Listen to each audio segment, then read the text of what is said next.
Welcome to the In Season podcast, rated R for language. None of us are doctors or neurologists. Things you're about to hear are opinions of people living with epilepsy or seizures. These are firsthand experiences. Epilepsy can cause speech problems, and medications are hard to pronounce, so please bear with me. Epilepsy can cause bad memory, so some stories will be repeated. I'm Pookie.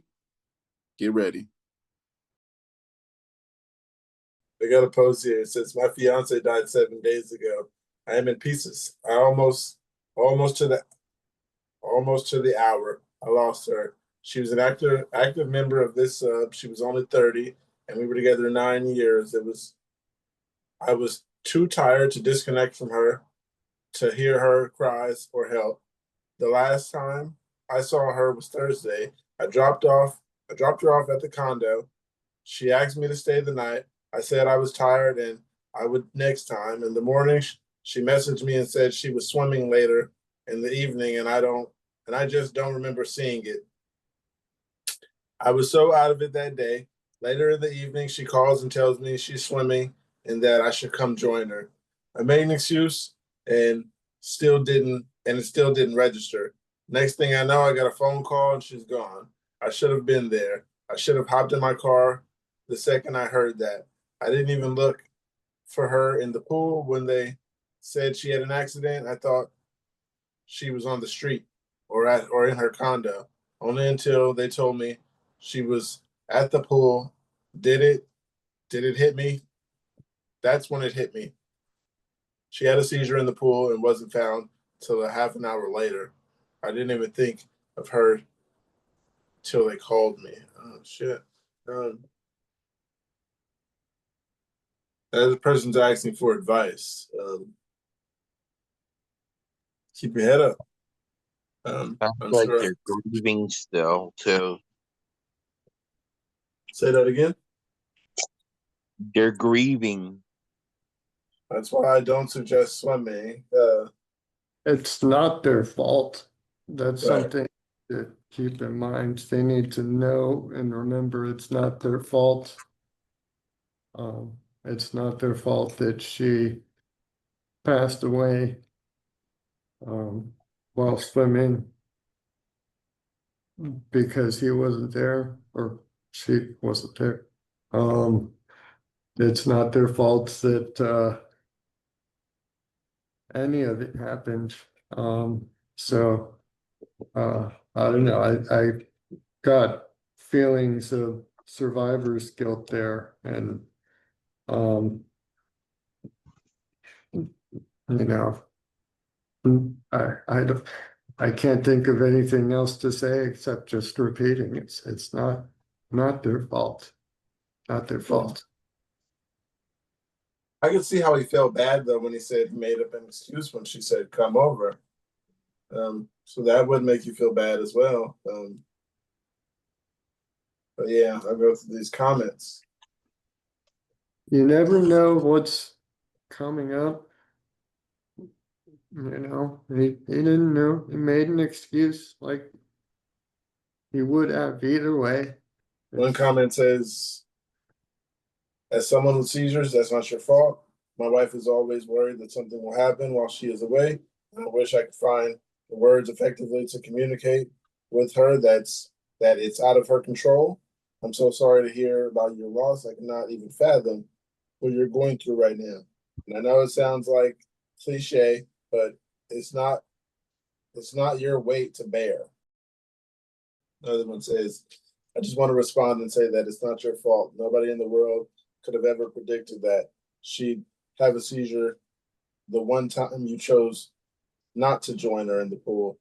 It is entirely not your fault. The grief is something I honestly don't know what to do about. I'm sorry I can't help with that, but I figured I'd help as much as possible as I can. My condolences to you and your fiance family, and I hope you can heal from this tragedy as soon as you can. There's some good responses. I'm so sorry. I'm glad you reached out and at least to find this thread. We all have the moments and days where we aren't feeling at our best and be around those we love. And as a caregiver to someone with epilepsy, you have to take care of yourself before you can help others. She probably knew she was taking a risk to swim alone. She made that choice and surely didn't think it would ever happen to her. I'm heartbroken for you and all of her loved ones. I pray you can find a way to remember the good. Definitely get a grief counselor as soon as you can. This diagnosis is scary as a mom of a 20-year-old recently diagnosed. Hugs to you. Heart emojis. Horrible. What was your response after your diagnosis? Diagnosed a month ago with TLE. Since I'm afraid to go anywhere without my wife.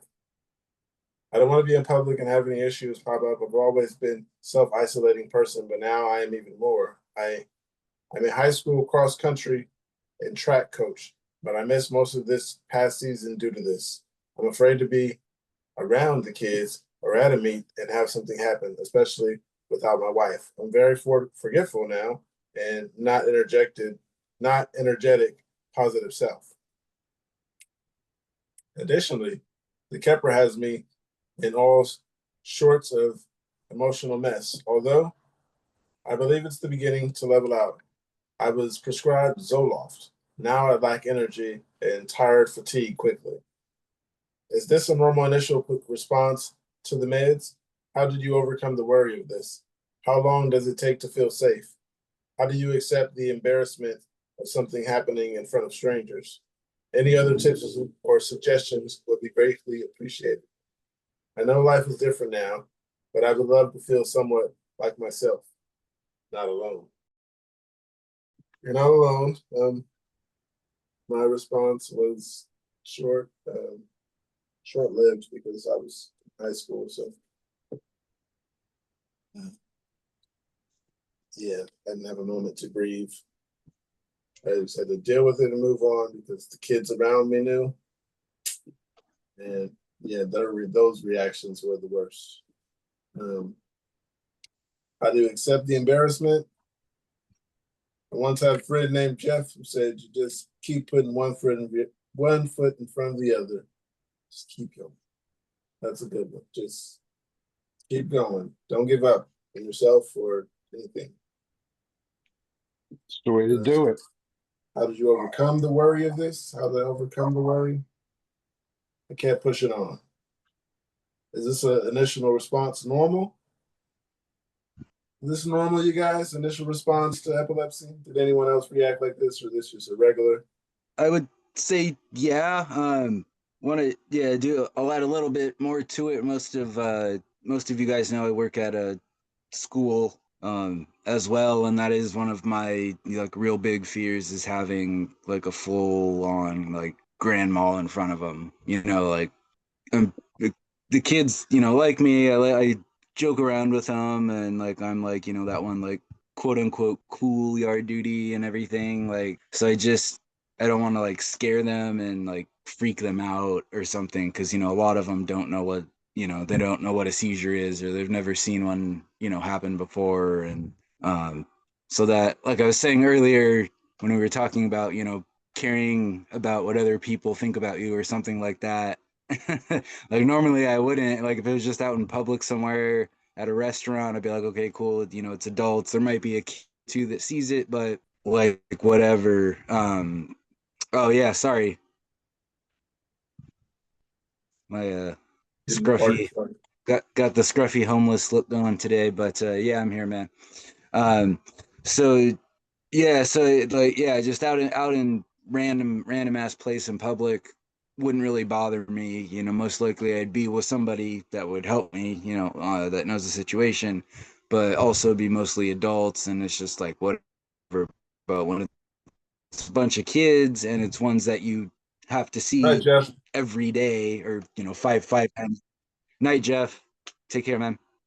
But then when it is also kids that you have to see five times a week, it's tough. I mean, like it would be just like with sure I'm like anybody else here that that works, it'd just be like having one around like a coworker, right? Like they might know the situation but you still feel a little embarrassed if one were to happen. So I've had some pretty funky moments while at work, but never a full on grandma, thankfully. So they've never seen me have one of those yet. Oh, I've got you beat then. Had one in the middle of a fifth grade class. Yeah. Had kids the next day come up to me who weren't even in that class. Go, are you the guy who had a seizure? Oh, Because gee, it yeah, I'm spread sure. What around. It spread around the school so fast. what grade? What grade was that, or what? Fifth grade. Fifth. Okay, so elementary. Yeah, yeah. Stuff spreads like wildfire there, man. I mean, Yep. Exactly. even a small little thing. So yeah, I can imagine. Yeah, So was something. being the guy who had the seizure a positive thing or a negative thing at that age group?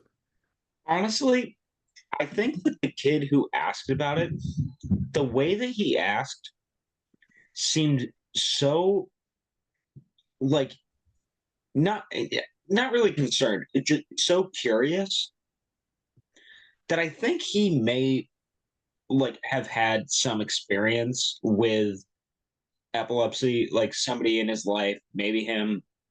And so when he heard that somebody had one, he was like, he seemed very intrigued to know, like, was this you? Did you have it?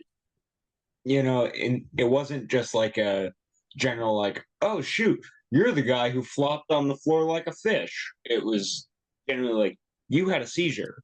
Right? And this kid was like in third grade, you know?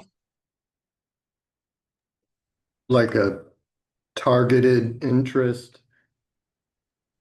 Yeah, exactly. It's like he saw me and went, you had a seizure yesterday. At like the age range that he was, I was like, you've got to have some background knowledge or some familiarity with this, because otherwise you wouldn't have said seizure. Um, and also you probably would have just ignored me either way. Or depending on the kids, they might have like laughed or made a joke out of it, but it sounds like he was actually serious, like, oh, you genuinely had a seizure, like I've seen that type of thing before. It sounds like Yeah, that's what I mean. Like saying that. he seemed more concerned than questioning, or like if Hi, that Jordy. makes like, oh, later, Jordy. Nah, Jordy. Yeah, like the second that he saw me, he was kind of like, oh shoot, this is the person who had a seizure. I need to, it wasn't like a Yeah. I know as a bad. kid,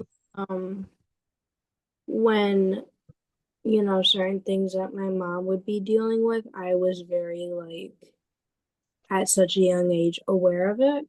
Whereas other kids wouldn't understand that type of thing. They'd be like, oh, like that's funny, or like they wouldn't get it, or they'd be like, oh, what does that mean? Or like, but because that's so like embedded in that kid's home life, it's like, oh, this is something that I am used to on a regular basis, which might almost even make, the teacher feel a little, or instructor, bicyclist, whatever, whoever it is, maybe under the sun, a little more comfortable that one of the kids might know what it is. And that's actually really cool that that kid, I mean, not really cool, but really nice of that kid that he has that valuable information and stuff. It's a good show of his brain power. As I'm showing mine right now. With my words, I can't fucking speak. No, I know what you mean. Yeah, last school year, there was a fifth grader, and he was kind of one of the, I don't know, like one of the group of boys that, I don't know what you want to say, like kind of like the cool group or whatever. I would joke around with him a lot, let him get away with stuff that I, wouldn't let others get away with, and so we're pretty open with them. So Please I admit, explain. what was that? Please explain. What are you letting these children get away with? No, I mean just like stupid, like stupid little stuff, like they would mess around it like with each other and maybe just kind of, Please hit your like vape quietly in the bathroom when you do that. put Can you just hit it in the back of the class? no, not like that. This is an elementary school. So, but I mean, like, if maybe push each other, punch each like put it in like because they're like, best friend type of group, or maybe I'll let them, get away with saying like shit or something. Obviously we're not supposed to let fifth grader, kids like that say it. But anyway, so I felt a little more, comfortable with these guys, and I had been gone for about a week, and they were like, "Oh my God, we're so glad you're back. The other AR duties are so mean, blah blah." And they were like all trying to tell me all these stories about everything that had gone on. So one of them asked me like, "How come you were gone for so long?" And I was like, "Oh, I have, a health issue, and it was really acting up."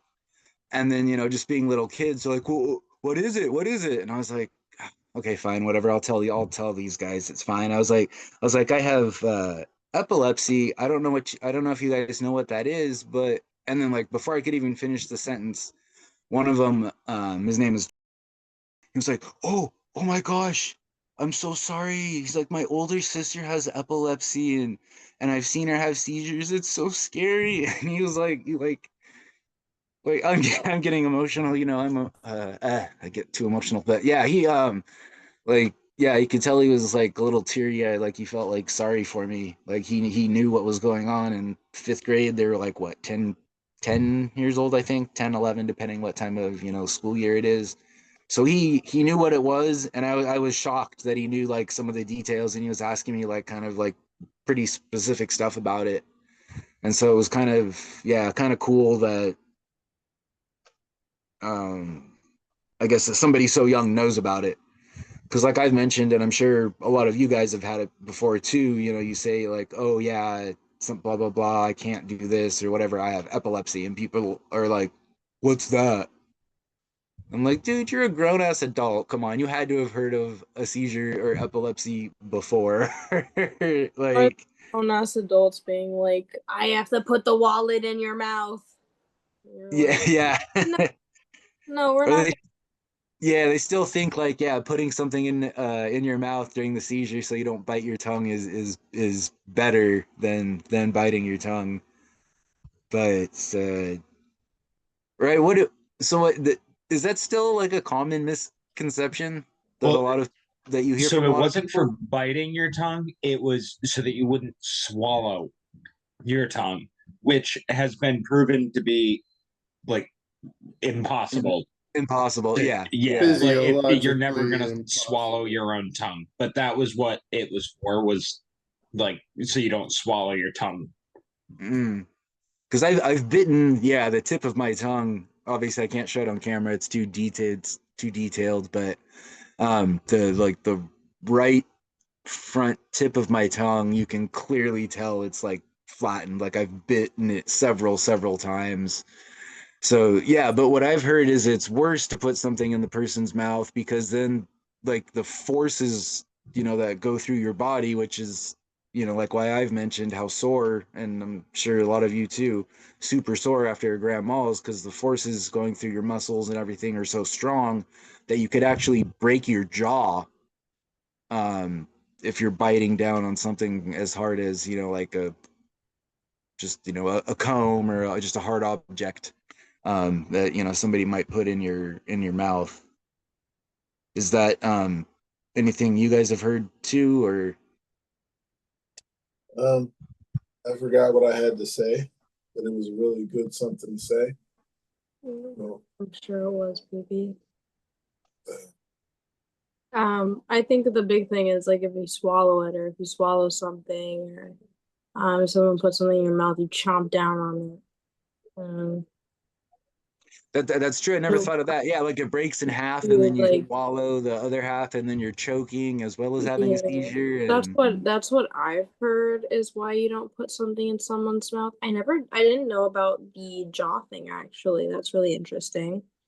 I always knew that you didn't put something in someone's mouth because of the foam coming, because I know for me, I foam at the mouth.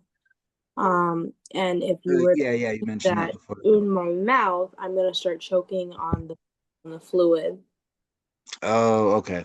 I don't want anyone putting their fingers near my mouth in that situation, because if I wake up with half a finger in my mouth, and that's gonna be way worse. Yeah. Yeah. I was gonna say, yeah, if I can bite a chunk of my tongue off, then yeah, somebody's finger is not gonna survive very well in there either, and I do not want that happening. Imagine going in for like that scan and the person like going in your stomach and being like, yeah, there's a finger like lodged in your like, and then you have to explain to them like, yeah, someone put their finger in my mouth while I was having a seizure. I don't actually bite people's fingers off. Like that would be so incredibly. I'm not Hannibal Lecter, I Well, swear. the promise big it's Hannibal. issue would be they probably already know that the finger is in your mouth. The other person would really want their finger back at that point. So the problem would be getting their finger out of your stomach quickly enough so that they can reattach it to the other guy's hand. I was gonna say before, like in the next room over, they separate, they give you a little curtain between you two so that you Goddamn have some stomach acid privacy. ruining everything. But I was gonna right, that's yeah, exactly what I was you gonna say. gotta, Brandon is like stomach acid deteriorated before you could get it out in time. it's a ticking time bomb. Yeah. Yeah, I had a friend who's been here. She says she circumcised a man. Yeah. He had a hoodie, and yeah. Oh. Luckily a they man, took my a hoodie off when I was man. a kid, because I You heard said when you man, get your like hoodie grown taken off as an man. older man, it doesn't feel good. Why but I would got- you do? Why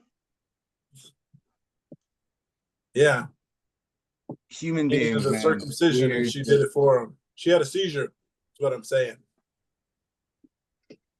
Wait, what? While doing it? As a While result of. I don't think it was intentional. No, it wasn't intentional. Hey, how'd you get circumcised? Oh, I was getting a blowjob from this chick. She started having a seizure, and all of a sudden, I'm circumcised. Whoa! Oh, okay. Ouch. Sorry, I was not picking up on the euphemisms. Now I feel stupid and embarrassed. It's all right. Hey, it's cool. Half of us in here are gonna do that at some point because most of us are neurodivergent. So you're in a good group. Yeah. I did like being able to put a little bit of a dramatic spin on it. No, I loved it. Yeah. I joke and I'll use those too. I just did not get it and I just felt silly. It's all right. Anytime you give Brandon a chance to do his voices, more than welcome. You always got to do the voices, Oh, something else I wanted to say is, Brandon, when you gonna eat that thing? Eat the pepper again, because I missed it. Yeah, I missed it. You got to do it on a Tuesday. No, You gotta do it right now. No, I did it the other day. Try it Do it right again. now. Friday. It's in this. It's recorded. It's there. I am not doing, dude. My asshole felt like, oh my god, the shit that I had the next morning was so painful. Okay. I'm not doing it.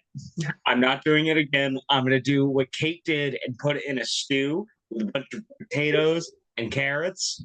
And yeah, it was painful. That does sound better than eating it straight.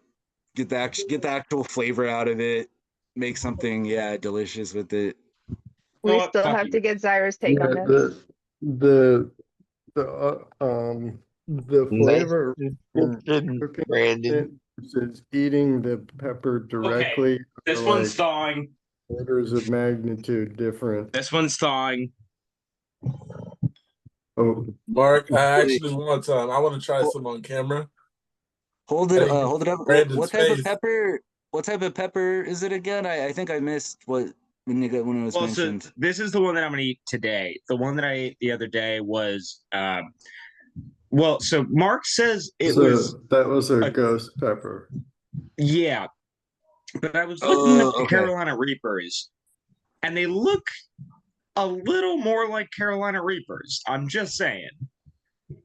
Yes, Brandon. I mean, they were Ghost gnarly. They Oh, yeah. were pretty gnarly ghost They were peppers. I was definitely impressed with the bumps, they but they were definitely ghost peppers. 1 million plus on the Scoville unit. Yeah, like they were definitely Yeah. over a million. Yeah, I at did that it. point, Yeah, there's really no difference between any of them. They're all, yeah. yeah, A couple of Thanksgivings ago, my sister and brother-in-law came over, and I have a friend that makes his own salsas, grows his own peppers, vegetables, everything, right? Gave me some ghost peppers, and he loves spicy stuff. As my brother-in-law loves spicy stuff as well. So we took small little bit of sourdough bread, put a slice of the pepper on there, a bit of cream cheese, and just folded it, folded it up. Each had half of the pepper and just ate it. And then we're sitting there just looking each other dead in the eye at first for like the first few seconds. We're like, okay, the heat's there. Holy shit! Ah! And then we both we went to the fridge, grabbed milk, poured each of us like a glass of milk, and we drank the milk along with it, and both of us were sweating. Well, Ghost peppers are no joke. I can't even Kate was imagine the there when I Carolina. had the ghost pepper, and I turned the camera so that everyone could see me not only like singing and going, okay, but also when I had to stand up and walk away, I was Yeah. doing like a tap dance, but I made sure to turn the camera so everyone could see. That's why, Pokey, I'm like, you have the recording of me doing it. I'll check it out. I will check it out. I'm so sad I missed that. That's funny. Yeah. Yeah, I've got to look that up too. If someone finds it, shoot a link. I was this close to dying from a brain abscess that was misdiagnosed. Good to know people care, though. For a lot of people, the MRIs are clear. You said you had a lot to tell. Oh, yeah. Someone said. I thought it was normal to have like experience in the fall time. You definitely will feel guilt a lot. I so appreciate you putting this together. Thank you. How many other channels have big disclaimers about, all of that stuff that go that much more in depth? Like, I don't think anything beyond this is really necessary. This seems, even a bit excessive compared to what I've heard from other podcasts, but maybe I'm not listening to a representative slice of, I I think think, that the Mark, you're totally right in that like there isn't anything else yeah. in this regard. There are other epilepsy podcasts, but nothing is as community based as ours Like is. this. Like ours seems to be the most like just join. We don't care who you are. We want you here. Everything else I've seen has been like sort of a guest who will come on to talk. right. No. And they go Or a and doctor give talking their about big epilepsy. impressive Or credentials, and they're Exactly. like, Yeah. So I feel like Yeah. ours is They the only have, like, one that's actually community based. Yeah. Or they have a podcast that's specifically goes over all different types of medical things. So those are usually like planned out. Whereas I think this is more spontaneous, which means we don't want any spontaneous people. less of a dog and pony show. Yeah. You told me to like take this. prearranged. I watch a lot of podcasts and a lot of like mental health based podcasts and whatnot, and during a lot of those you just see like a quick 1 second disclaimer that's usually popped into all of them, and these are people just going over like one of the ones I watched are like some of the scariest mental health disorders to deal with, and in the beginning of it just is this quick written disclaimer saying like, I know nothing. Basically, I just did research, but don't take any of this like to your heart and soul and go to college and make a philosophy, you know? But most podcasts and big channels just have a quick, like 1 second written disclaimer right before the thing starts that you really can't even read. It goes so fast. So and those are more just like YouTube channels kind of doing like things on. I got a disclaimer. One says, we're not doctors. Perfect, right? Yeah, that literally, we're not doctors. None of this is medical advice. This is just own experience. The other disclaimer is rated R for language. Other disclaimers letting you know it's coming.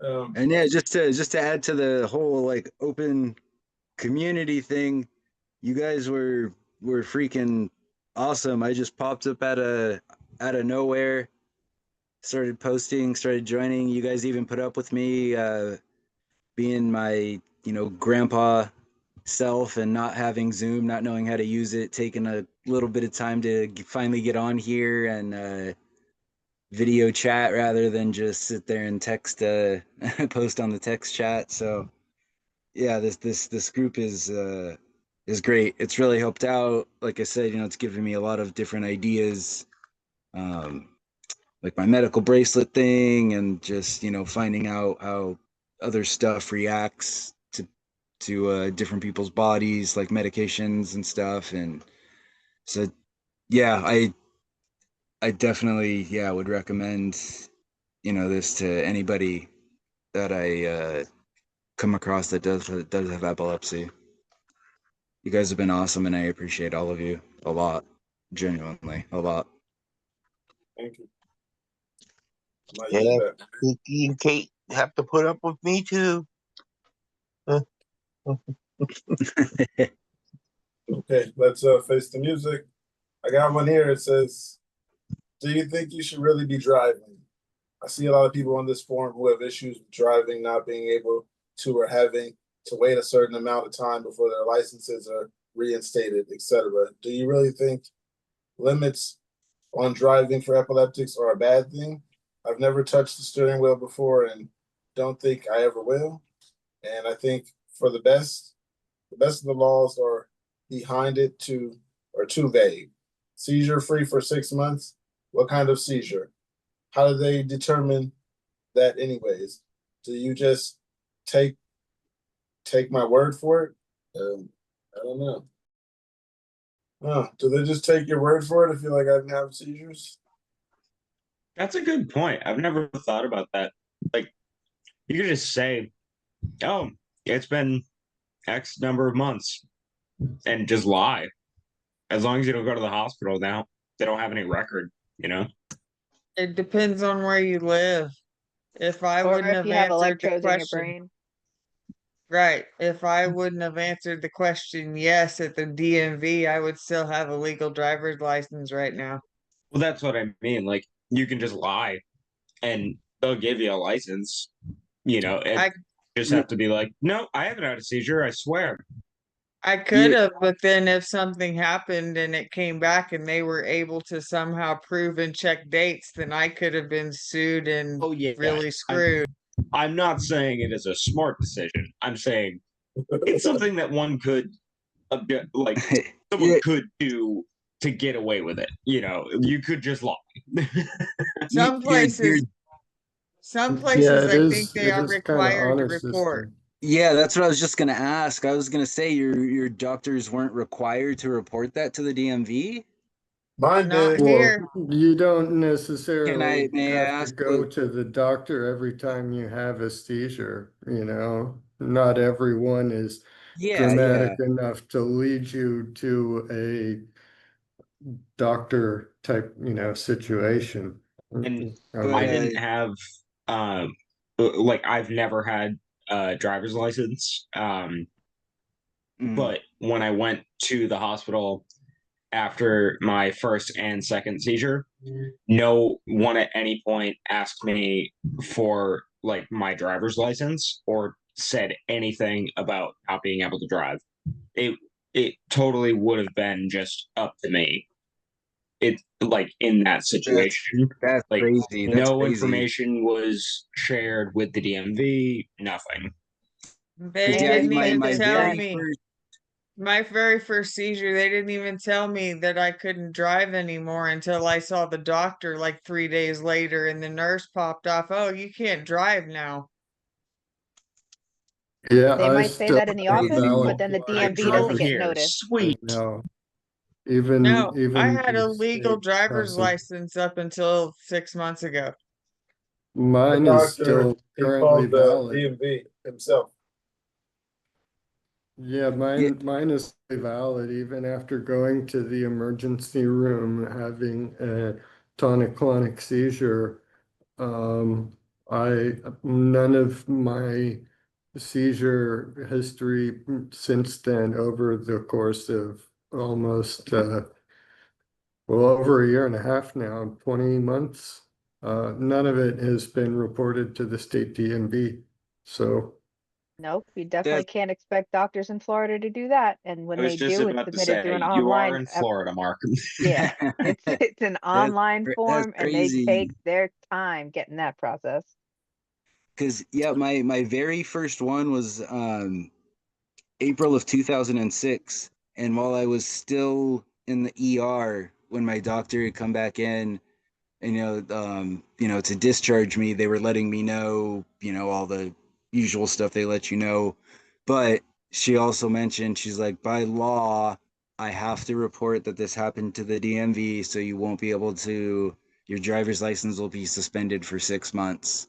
So it was 20 years ago, and it was already law in California.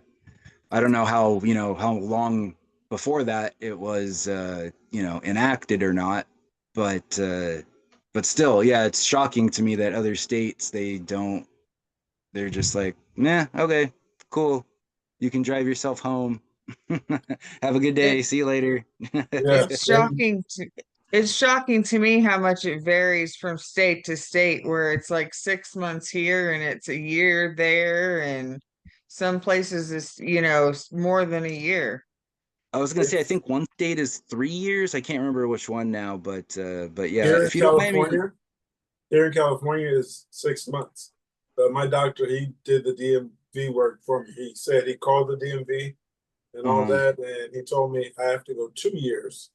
But that's circumstantial, is what I'm taking it as. My circumstances may have been Mm, different than okay. the person might have been. He chose yours is going to be. He said, "Show me 2 years without seizures, and I'll let you get your license."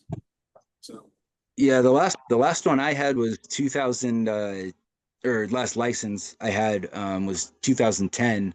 So I haven't even attempted since then. So I'm sure laws have changed obviously since the last time I attempted. So I don't have the most up-to-date information on it, but yeah, for me it was just, yeah, 6 months.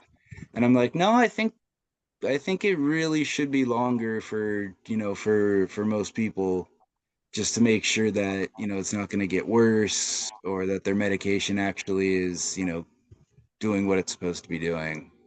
I have been within less than a week of getting my driver's license back 3 times and had a grand mal seizure. Oh man. 3 times. You But think part of it you said was your doctors didn't have to report it though. Were you able to like pass it off and get the license, or no? No, I still told them and did med changes. And anytime you did med changes, if they were, if I would have gone ahead and get renewed my license, then Yeah, something happened and they came back and they're like, well, why'd you change your meds? You know. understandable. If you don't mind, can I ask what state you're in? Oh Are yeah, you I'm in in I'm the in US? Kansas. I'm just outside of Okay. Wichita in Kansas.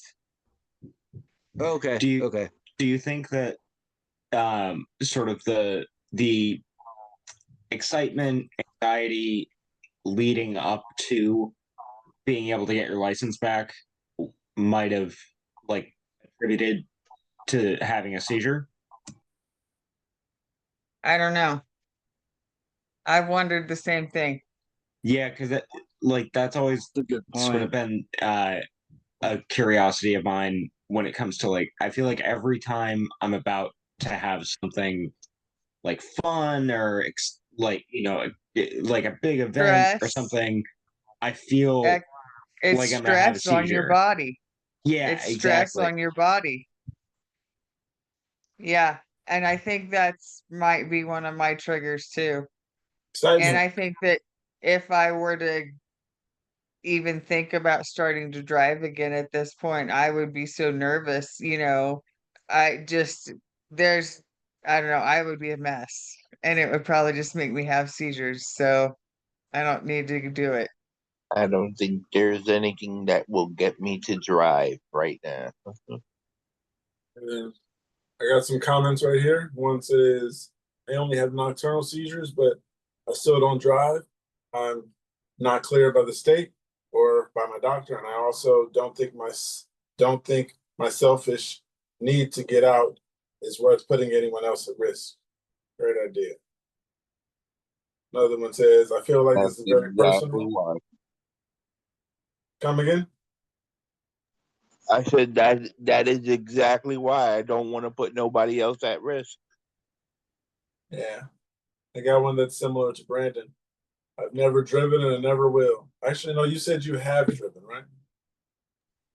I mean, I have driven, but it was always like, oh, the girl I was dating at the time was like, hey, let's try and get you to get your license. Drive my car for a little bit so you feel comfortable, and then maybe we can get you to get your license. But then I started living in the city, and it became less of an issue. Um, and now it's just understood, no, he doesn't drive. Like, I love my bike. Another one here says, I feel like this is very personal. I personally do. My trigger is extreme stress, and my seizures have always occurred at work, which was the source of my stress previously. So having a seizure while driving is quite unlikely. You can get stressed driving. It's called road rage, right? Another one says, yeah, I have enough of a warning from the aura that I can pull over somewhere until it's done. I don't drive highway anymore, but I still get around in town. If I don't feel like I can't get there without putting everyone else in danger, I won't. One more says, if they take away all driving privileges, then they should make it easier for epileptics to get disability and enough to live off of, not just scrape by. I'm not eligible for disability because my epilepsy is not life altering enough, aka I can still hold a job. Okay, guys, it says witness the second seizure of my new onset 18-year-old. My 18-year-old had his first seizure in May again this week after traveling internationally. I didn't witness the first one, but did the second one. It was a tonic seizure, and it went on for about 2 minutes, generalized convulsing, which slowed down, followed by heavy breathing and frothing at the mouth. And he had fallen face down in the laundry, so I was worried his ability to breathe and tried to move the laundry, at which point he seemed to begin convulsing again, but with larger movements, if that makes sense.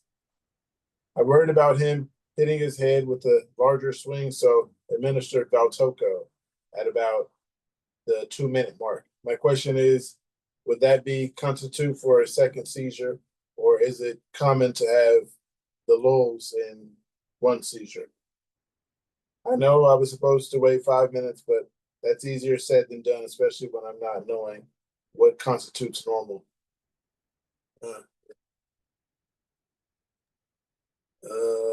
Nothing constitute as normal because everyone is different. But it says 5 minutes, and she did it at 2. Yeah. I'm not sure if that's bad or not. My doctor told me to take Nasalem after 3 minutes. You know. Mine said if it's a tonic-clonic period, like take it immediately, and then if it's a focal, that's when she wants me to start timing it and do, I think she said 3 minutes to 5 minutes for a focal. So I don't know, maybe maybe she's sponsored by Nasalem. I need a Nasalem sponsor. Shout out to Nasalem. Yeah, I know. Can we get works. Nasalem to sponsor us? That'd be great. Hey, Yeah, put your call in. That's all we gotta do is call and make sure somebody's a man. We can send you a free Nasalem. Yeah. I haven't used it, but I had some. So, but I have a response right here. I mean, one of the responses says, "I never wait 5 minutes. We give it immediately after a neurologist knows, and our neurologist knows that his seizures lasted 15 minutes years ago. Not risking that. What do you mean by 2 lows? I want to know that too. What's lows? Lull? Anybody know what that means? Lull is like when you're having something at a certain rate and then it dips down, kind of that's a lull. What was it? Lull. The Lull. excuse me. Lull? The low. Low, not Lil, not like Lil Bow Wow, like Lull. Lull. Yeah. Like if you want to lull someone to sleep. Lullaby. It Then it would would be be the lullaby. same. It would probably be the lull someone same, to someone the to. same Greek root. Yeah. But I don't know, my mom is an English teacher, so there's a lot of new like words that have been made by the my generation particularly and the newer one too that I don't know anything about. They're really confusing words, and it gets really confusing because my mom's like an English major, so Calm or something. Yeah, I'm like, this isn't in the dictionary. I'm with you. I get a little confused at times. It's or abbreviations. People have changed. Urban Dictionary is a lifesaver when trying to decipher Urban Dictionaries. Yeah. Oh my god. Yeah. But it's almost anytime you can't understand. Where people have put meanings behind so many meanings behind one word that it gets like it doesn't really need all, and it gets like one of those nesting dolls. Yeah, and it's like, all right, can we just there's actually a word for that. Let's just use that word instead. Yeah. I say slay a lot. That's about it. Slay. I use that for everything. I just say that after everything. I don't know why. I'm too old to say anything cool anymore. It's not even a cool word. Slay is not like the way that I use it is more like a stem. Ironic. It's almost like me signing off. Like signed off, slay. Yeah, that is how you use it. I picked up that. It's like I don't know why. I don't know what's wrong with me. I don't know. I can't stop. I went to the doctor the other day. It was really embarrassing at my physical therapist. And I was like, she's like, yeah, you can stop bending your arm. It's like at a 130-degree angle already, or my shoulder or some shit. And I was like, oh, really? Slay. And I was like, oh shit. She just looks at me for a second and I'm like, slay. Slay. Yeah, one time, the first time you said that, I didn't understand it, and I was like, I'll take it as the same person. Or people would just be like, bet, because I didn't know what that meant. But Basically how I say it. It's just I just sign off as I'm just yeah, like, all right, slay. yeah, I got it together now. It has literally no meaning behind it in my head.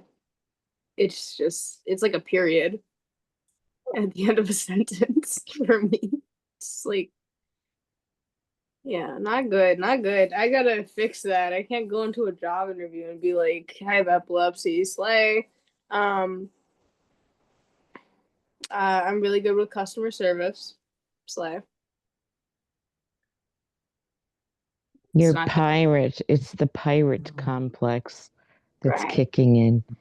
Yes, slay, matey. Slay, matey. Aye, aye. Aye, aye, Capitan. Arr. Walk the plank. Okay. Um, got one here. It says drug-resistant epilepsy. What now? I don't have epilepsy, but my dad does. Totally. Today, his neurologist said that they believe he has drug-resistant epilepsy, and he is referring him to epilepsy specialists. He has only been on two medications so far, and this just feels so shocking. I understood the explanation as to why, after trying two medications, you be deemed drug resistant, but it still feels like so final and scary because what's next? It feels like someone basically told us there's no hope and only one other treatment, end quote, treatment. I've sort of heard about the surgery, and my dad said he wouldn't do it because it sounds too terrifying. I just have no idea where to go from here. I can't give advice because I don't have drug resistant epilepsy. I guess I could give advice still. I heard about a person who has that, and I said don't give up.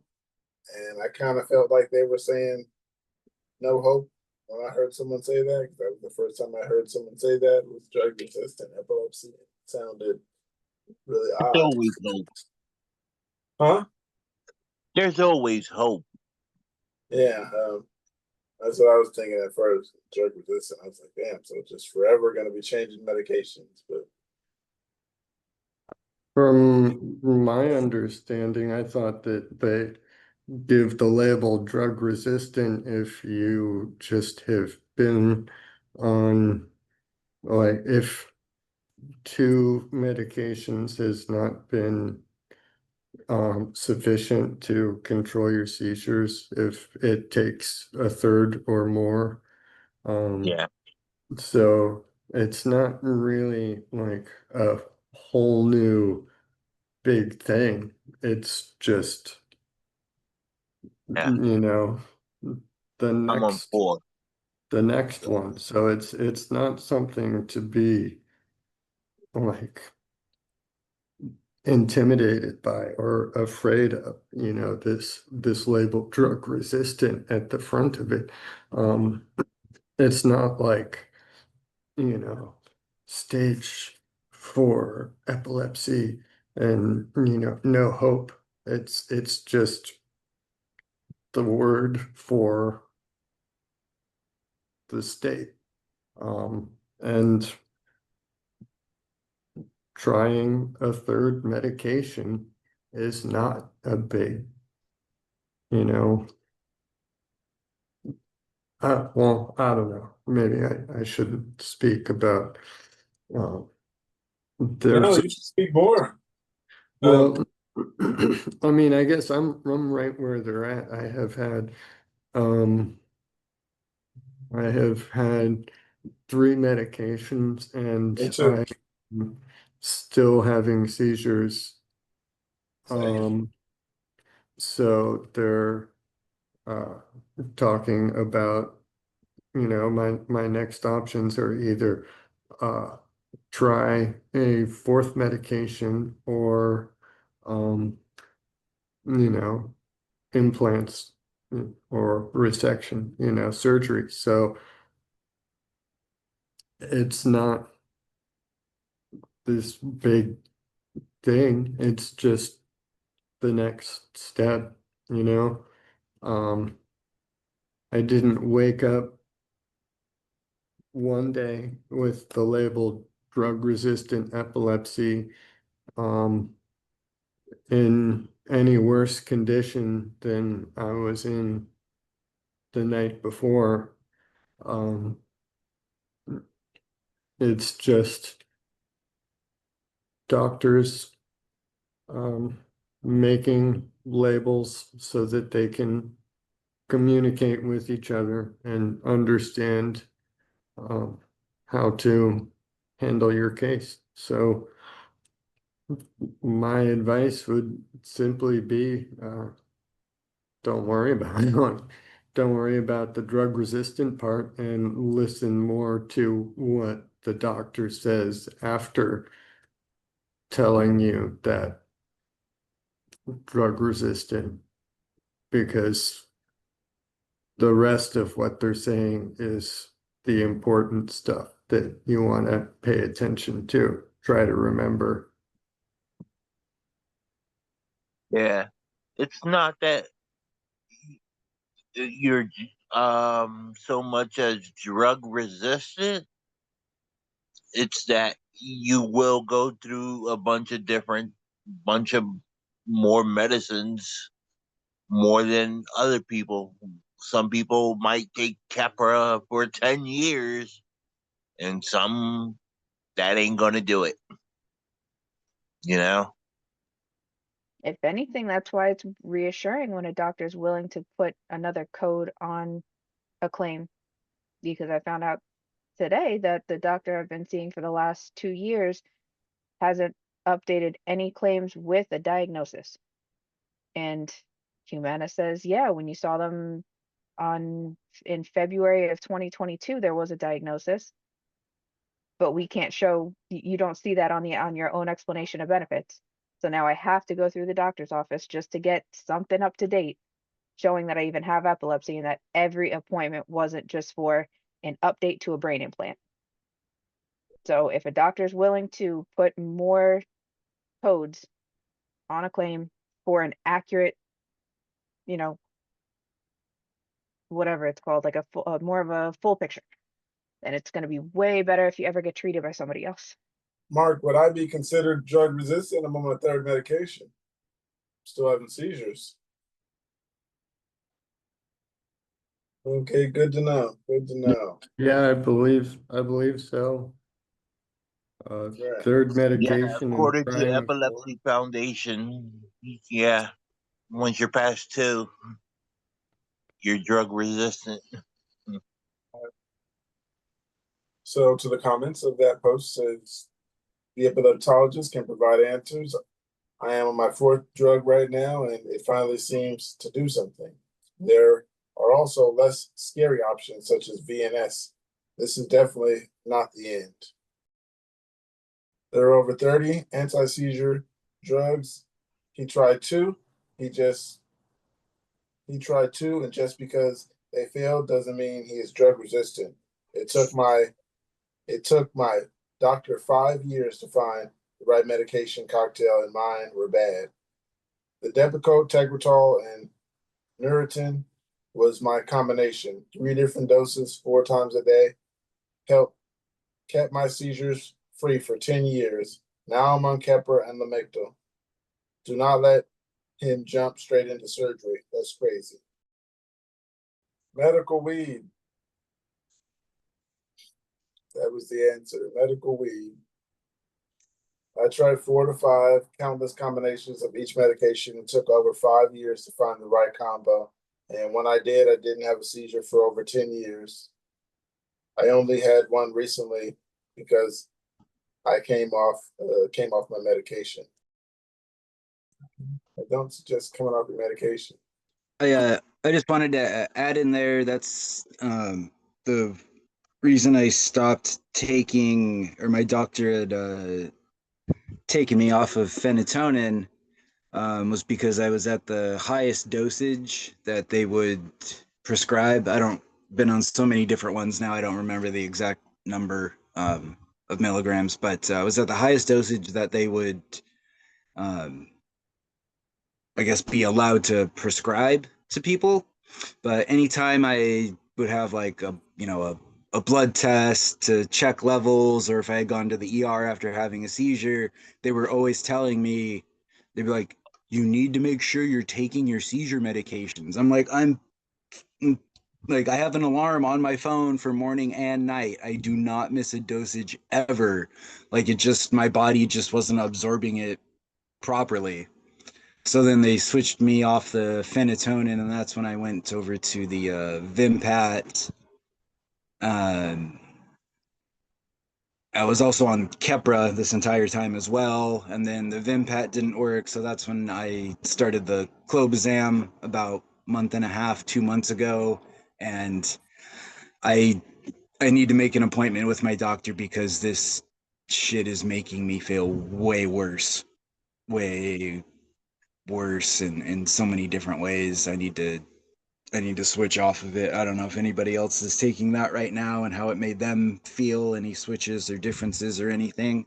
Um, I'd love to hear it if anybody does have some more info on that, but I think I need to switch to something else soon. Talk to your neurologist. Like Brandon Oh said, yeah. we're not doctors. Brandon put the Oh no, disclaimer. I know we were mentioning that earlier. I was just wondering for anybody else that's taking the clobazam if they noticed like a big difference in their how their head feels, how anything else, has felt after the change, because I've still had two seizures since switching to it, so it's not making those things better, and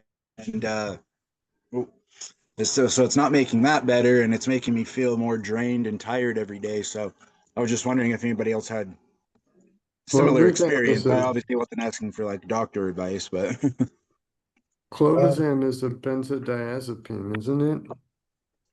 I believe so. Yes. Long-acting benzodiazepine, I think. Have you been on any other benzodiazepines before? So I'm looking at the label here. At some point, I probably have. I've been on so many different ones. Like I said, I have like stomach, liver, pancreas issues, so that kind of eliminates a few of the different seizure medications I can take to begin with. So and since it's been about, almost 19 years now since my first seizure, I've been on so many meds. I don't remember each one and all its ingredients and stuff, unfortunately. Yeah. Um, I'm just asking because I've been on clonazepam long term, taking that daily, and Mhm.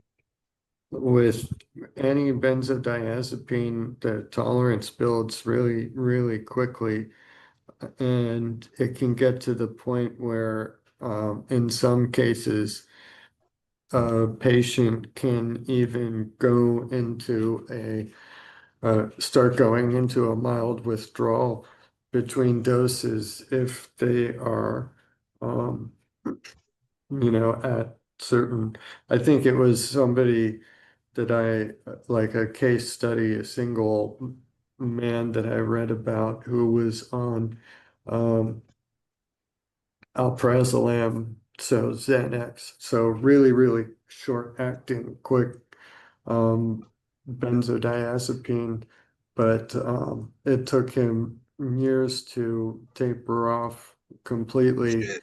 when he wanted to end using it. But So the basically, make that doctor's appointment ASAP is what you're telling me. maybe, I don't know. There are other members of the podcast who um been on, both clonazepam and clobazam daily, and who have I'm had on success Klonopin stories. daily. Yeah, yeah. See, and I was on Klonopin daily, but it was my own decision to try to get off of it. I didn't know that I had epilepsy at the time, though. But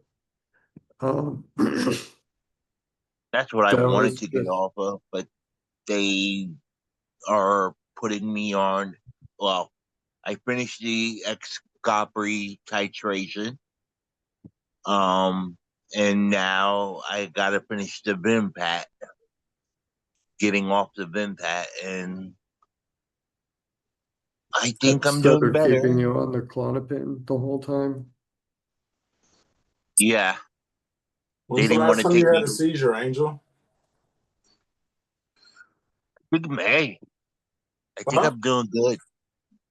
Oh, nice. You said May? Yeah. Nice. That's good to hear.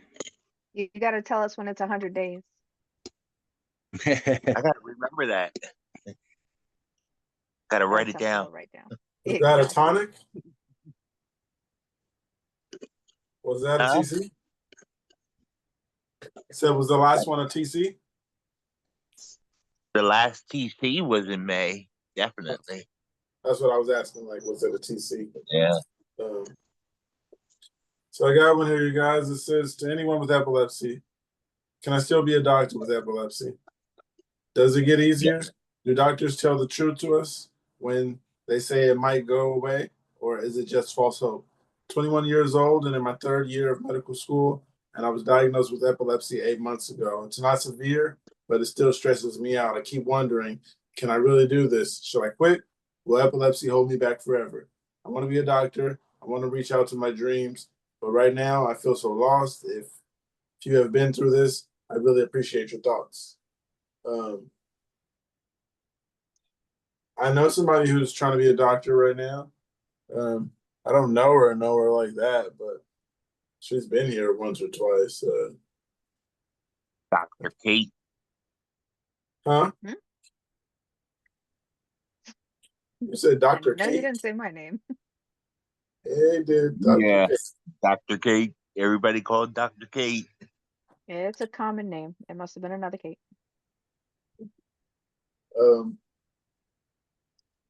Yeah, I don't know. I would just say have a backup. Actually, Anne said she was a doctor or a nurse or something like that. I can't exactly He remember what was it was. trying to get her RN, and Oh, yeah. I can't It remember. doesn't stop you from learning, but it might interrupt your practice. That's what I Yeah. would say. Hey, I'm here. Yeah, the memory issue and cramming when you got to study, there's no other way to do it when you're studying like medical and and all that stuff. So I don't know if you guys have any memories of cramming for exams.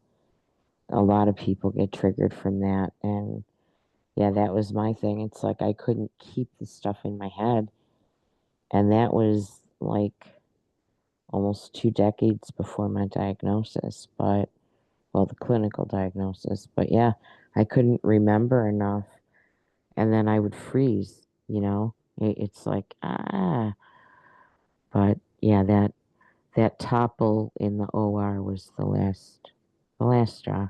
It's hard though. Try to remember all that when you got epilepsy. Here's Uh, another one about medication. Somebody's got a question. Doctors want to wean me off my meds. Is it worth it?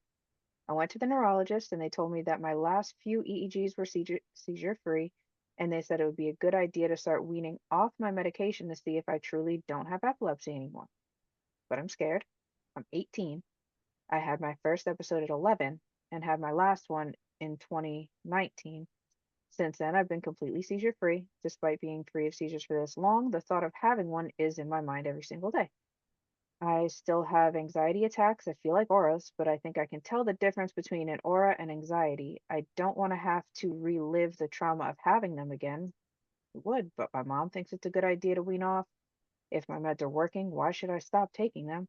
I was told if I do this, I will not be able to drive. I'm a full-time student. I have a part-time job, which means I'd probably have to quit the job and take online classes. So is it worth it? I think this one has already evaluated every aspect of what could go wrong if the doctor, impulse isn't correct. So I'm on this patient side of don't expect to wean off. Maybe try to lower a dose on a time when you don't have to work and, maybe spring break or something. And tell mom to, listen to you. What do you guys think? I agree with this patient. If it ain't broke, don't fix it. I'm with that, Angel. I like your Yeah. answer. Yeah, I wouldn't stop medication without an EMU because the reason, depending on those EEGs that they had, if they were like the ambulatory EEGs, and we're still taking our medication, that is actually the goal of that medication, is a clear EEG. So I would highly recommend to this person that they tell their doctor that they'll consider it only if they have a long-term monitored EEG in the EMU where they take them off the medication. That's the only way to know. Man, I wouldn't chance it. I would want that. It's like, yeah, let's see what happens when we interrupt my medication before we do that slowly. That would be torture. No, get an EMU. Here's another good one about what was the dumbest thing a doctor did when it came to your meds. My first time taking Keppra, they immediately put me on 500 milligrams twice a day, and I almost passed out 15 minutes after that first dose. They just left it at that, no longer seeing that doctor.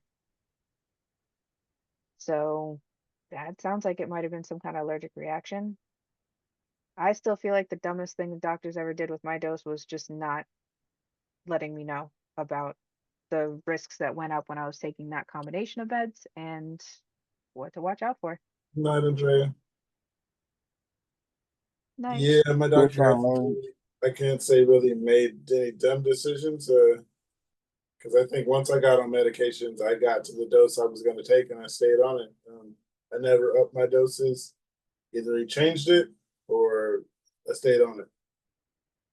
I've never been on the up the dose thing, which I'm not sure how that worked, but I was a teenager at that time. So, yeah, I was just popping pills because that's what I was told.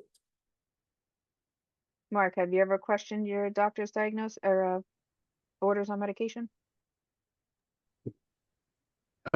Questioned it, no, but the clonazepam daily that I was given, basically just for anxiety, was, I mean, that was prescribed for no good reason. And then the tapering off of the clonazepam daily,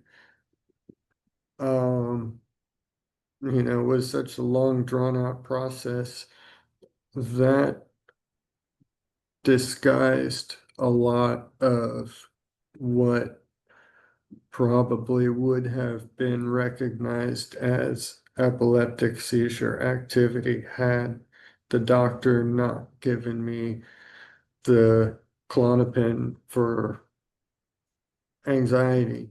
It was anxiety is not a good reason to prescribe benzodiazepines. That's just, at the time, I loved it. It was definitely effective. But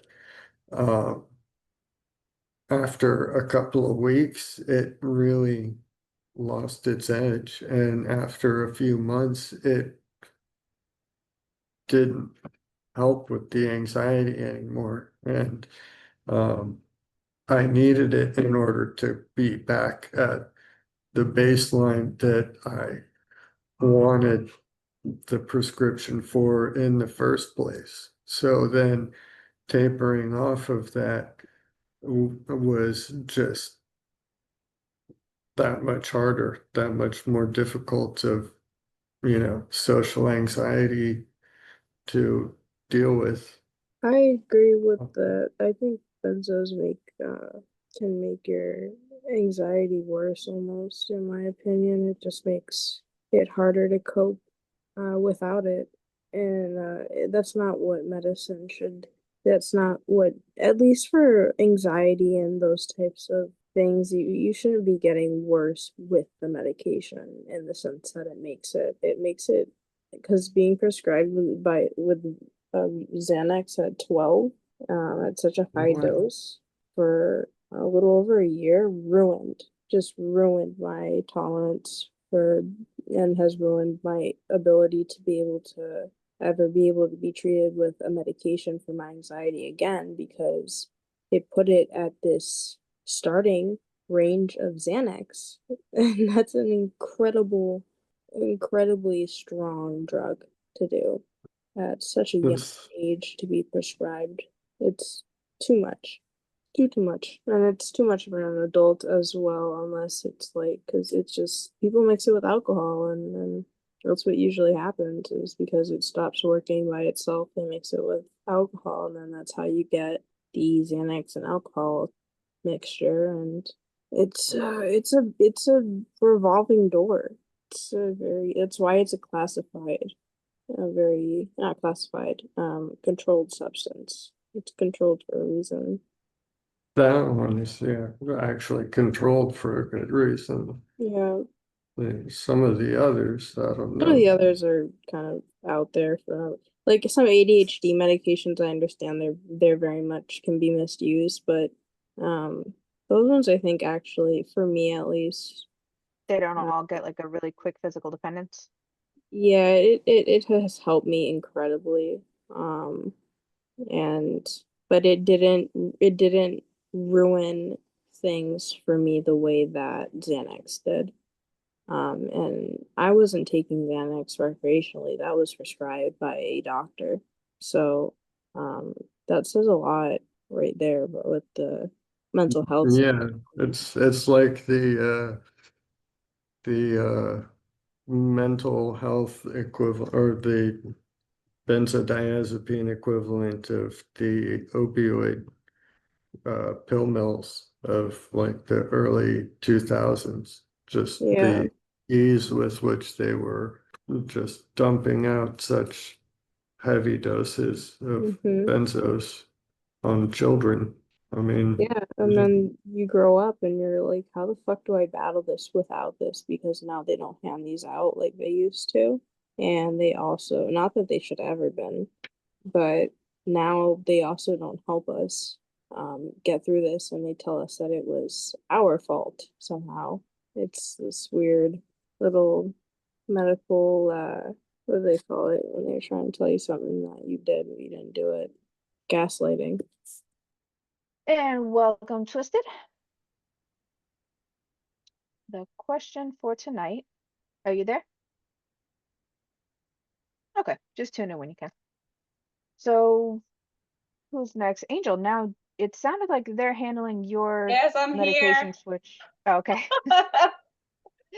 Okay, welcome. So the opening question for tonight for Twisted is, what's the first thing you see when you go in the bathroom? The facilities. Real particular. What? I said that's really particular. Yeah. Yeah. Yeah.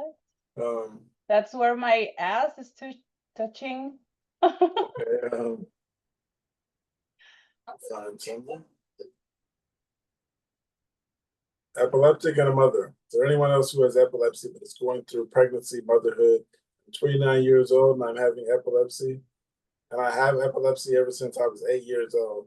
I have always been afraid of the thought of getting pregnant or having children because I wouldn't want the condition to be passed down to them, or putting my child in danger if I have a seizure while pregnant. I don't think we have any mothers here other than Kate. Um, I can't exactly explain. Kate, do you have something to tell her? Me What to neither. expect while pregnant?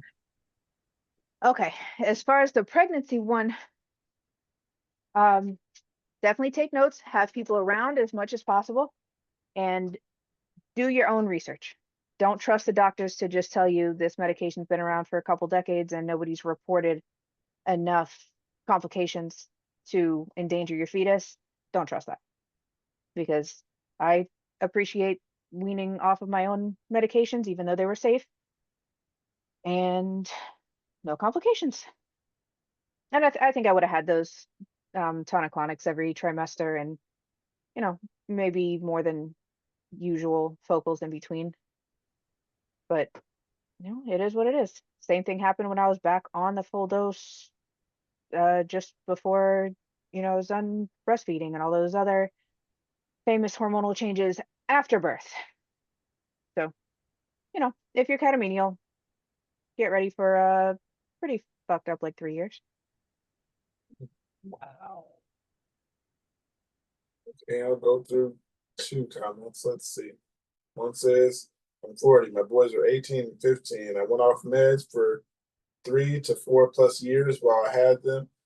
I hadn't seized when I got my first pregnant in 15 plus years, went off meds for the first time and was fine for 6 to 12 months after the second was born. I seized for the first time in like 20 years, haven't been seizure free for more than 1 to 3 months since.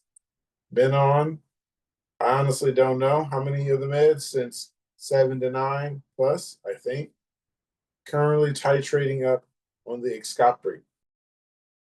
Another one says, this is such a great post. I'm 37 and have epilepsy since age 4 and just had my third girl.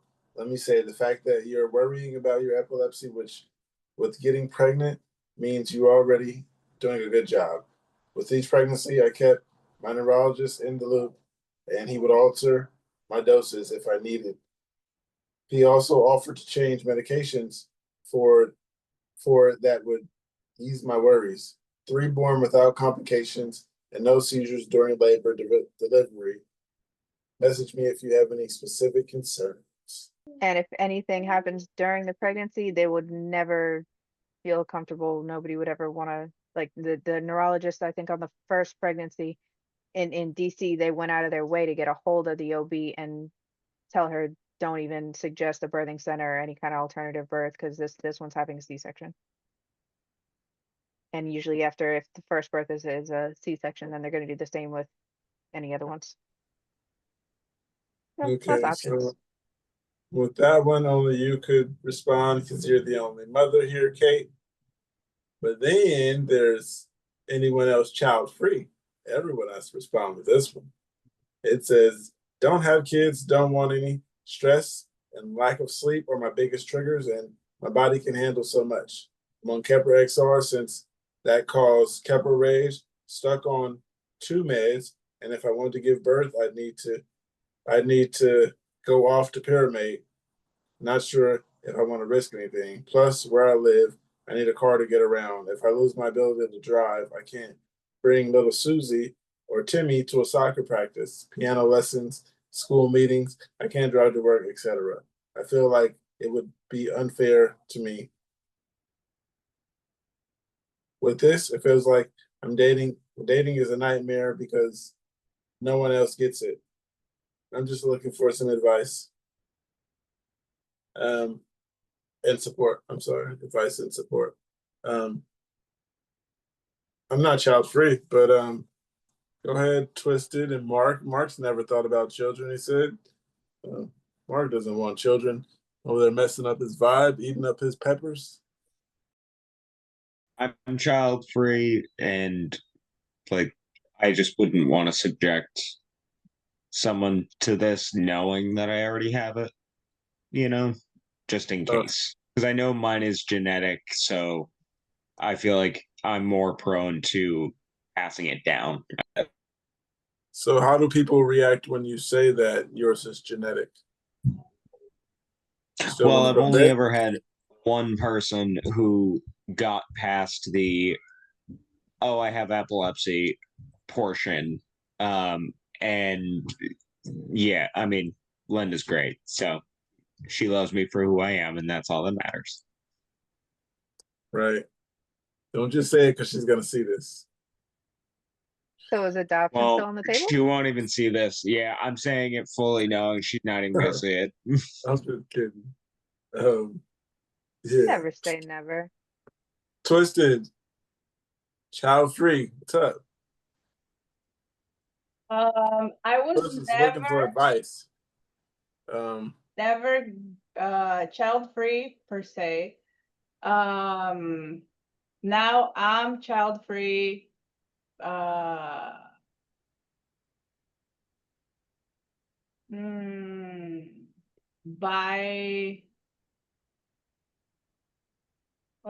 default. By default.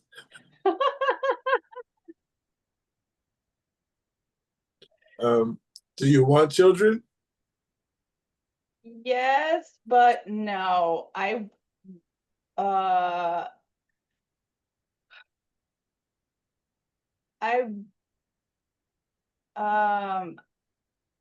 personally I wouldn't have the patience.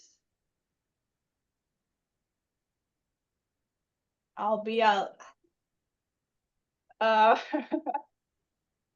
That's why I like working with kids, because you get the kid experience, and then you get to go home where it's adults and you can relax.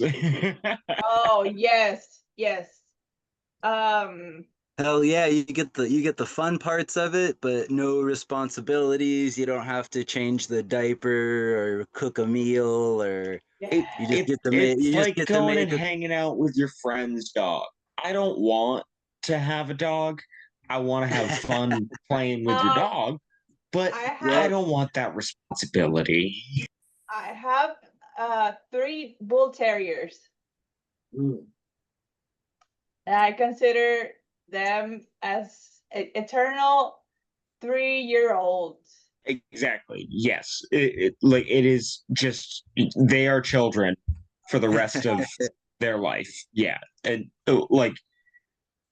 it's constant work. You gotta understand that. But that's why I like my cats. I can feed my cats and then leave. So Raven, where are you at on this issue? You mentioned in the chat. Oh yeah. What advice would you give them? Sorry, I got distracted. What were we advising them on? Sorry. To the unofficial stepmom? What do you think? Advice. I mean, was the poster asking if they should have kids or they do have kids? I think it was just advice on the things that they said. I believe they said they wanted to, but okay. How I'm gonna take little Timmy and Susie soccer practice. Sorry, my brain blipped. So yeah, I think about that a lot. I really, really, really want kids, but there's just no way it could ever happen for me to have my own. I am barely able to be present for my boyfriend's kids. I love them fiercely, like they are my own, but I'm definitely not able to like go to track meets and like recitals and stuff like that. But that's not all because of epilepsy. I think if it was just the epilepsy that I was dealing with and not the whole list of things that I'm diagnosed with, I think I would manage, but there's the underlying fear of your kid having to see you having a seizure. But my boyfriend and I decided that it's it's actually okay for them to see that, and like it's gonna happen eventually, and we're not gonna worry about it because they need to understand that these things can happen to people and see that everybody's gonna pick up and move on with their lives and it's gonna be okay. They little So kids? if somebody is like considering having sorry? Are they little kids? No, the youngest is 13. So I guess we decided this around when he was 11 or 12. And then there are some grandbabies that are really little as well. And so I guess same thing, like it might be scary, but they have, I mean, it'll become normal to them. Kids are really resilient. They just need to know that it's going to be okay. Did you say you were an unofficial grandmother? Did I hear that? Yes. I have unofficial step grandbabies. Nice. Yeah. They're 5 and 2 or 3 years old. Sweet little girls. Nice. Also, I just want to add in there too, just to kind of hopefully it picks you up a little bit. Just be super super thankful that you have um, a partner that's that caring and that understanding. I used to be married before, and things kind of deteriorated. And a part of that was, my health issues, not being able to drive, a lot of other things, and one of those big epic, fights that you have, toward the end of a relationship.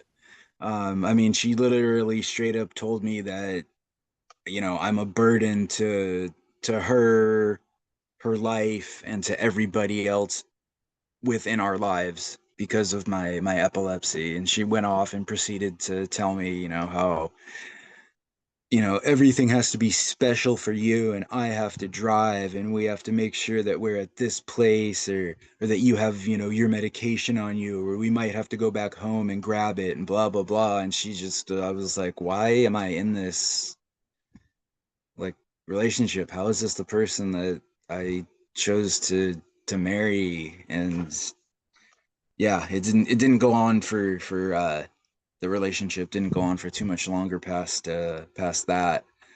So on the upside, just be really really thankful that you have somebody that will accept it and be there for you and is willing to work around it and deal with it for you, because yeah, it's a little hurtful being on the other end of that, to say the least. I've been there. So I know I've shared that story a couple of times before, but I don't think this other person had heard it yet. So sorry for repeating myself, but No, As much as you want to. I'm glad that you're out of it. And I haven't heard it either. oh, okay. And it's Well, thank okay to you. repeat yourself here. I know that's one of the things that, yeah, we say like at the start of the podcasts and stuff, but yeah, I don't know. Sometimes I feel like I say stuff too many times, and everybody's just, you guys are all too polite to just be like, James, you said this 17 times before. Shut the fuck up now. But now that we've just had the You're don't giving give a our fuck what memory they think better. about you. It feels I'm like the sorry. first time. Yeah, you're giving our memory better credit than it deserves. But anyway, you are right though. I was also in a previously abusive marriage and left, and it could be very very different today if I had stayed. So you're absolutely right. Being thankful for the loving and supportive people in our lives is really, really. Yeah, I've found out that yeah, it's I mean, obviously, as you get older in life, people, friends of yours, they move away for a job, they get married, have kids, have a family. You're not as close with everybody as you used to be, but I feel like that, yeah, once my, kind of my epilepsy got a little bit more frequent, and I don't know what the right word is, just playing a little bit bigger part in my, daily life and everything, that you really start to kind of find out who's like really your friend type of thing. Yeah. And it's you have to like, Yeah. yeah, let's go kick it and have dinner or something, and then you got to be like, yeah, you're gonna kind of have to pick me up, buddy, and or just like certain lots of little things where people are just slowly lose contact and get find their way out of your life. And it's kind of, I don't know if it's me being too harsh on myself, but I feel like it's more just like their way of just saying, I don't want to have to deal with your bullshit, but without actually having to say those direct words to my mouth. I know what you mean. I felt that same way plenty of times. Twisted, what was the question there? Oh, okay. How did you manage the from marriage to divorce? Okay. Oh, was that for me? I guess all of us divorcees.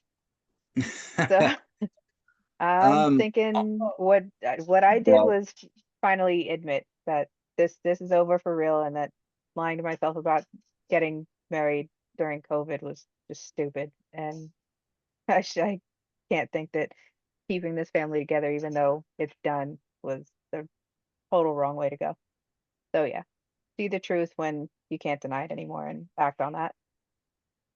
What about you guys? I was actually kicked out. Um, I was staying there only to keep, the family image together because I wanted to be there for the kids.